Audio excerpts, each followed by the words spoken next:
Hello students, today we will talk about another problem of development of surface, and this time we are solving for truncated cone. In the previous video I have covered one problem which was based on development of a cone which was not cut. So this was the problem we have covered in the previous video. Now in this particular video the same solid is taken, same dimensions are taken, but one statement is added. What is that statement? That cone is cut by a cutting plane inclined at 45 degrees to horizontal and passing through a point 20 mm from apex along axis develop lateral surface of truncated cone. It means this problem is related to truncated solid. So we know whenever we are solving any problem of development on truncated solid, then first step is we should draw the development of the full solid by keeping front view and development of that full solid thin.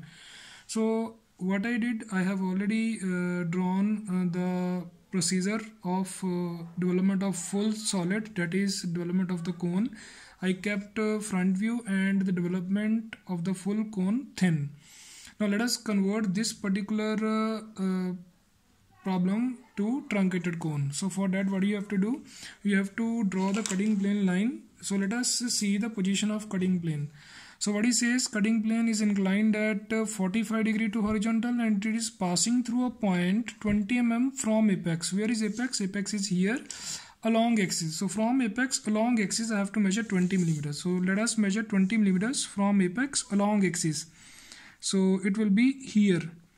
So at this particular point I will draw a thin horizontal line which will act as a base line for the protector. So I will put protector at this point and I will measure what angle? Angle is given as 45 degree. So measure 45 degree and draw a cutting plane line here.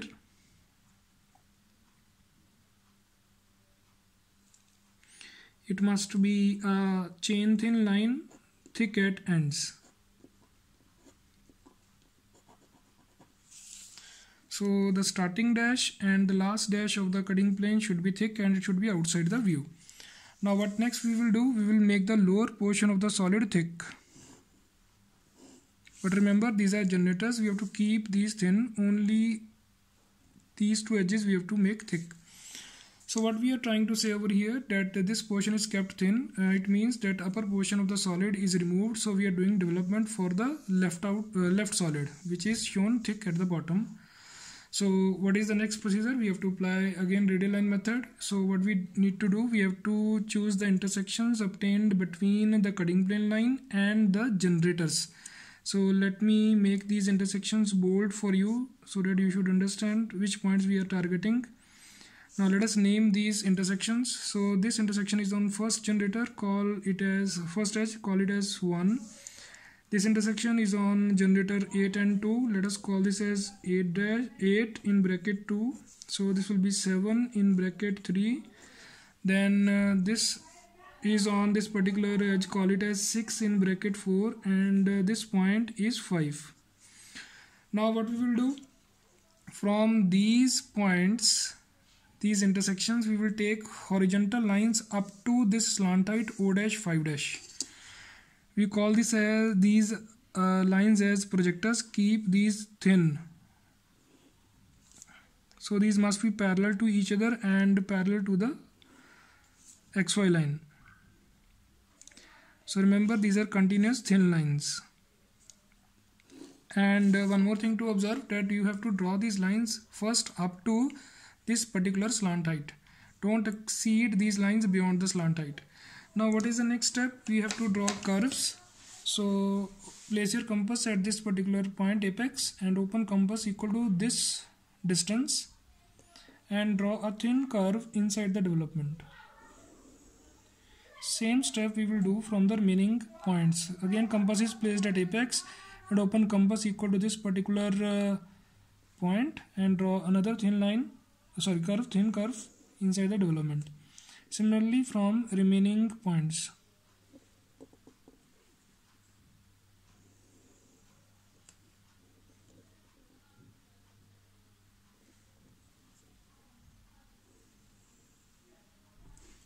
Let me erase this dimension for time being.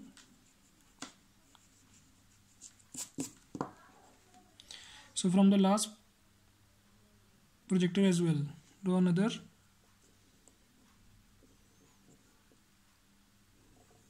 thin line inside the radius inside the development. Now we have to name these intersections. Let us choose the first projector. This projector comes from first point. So when this projector intersects first generator, the first generator is over here. Let us label that point as 1. Now pick the next projector. It carries 2 points, 8 and 2. When this projector intersects 8th generator, call that point as 8.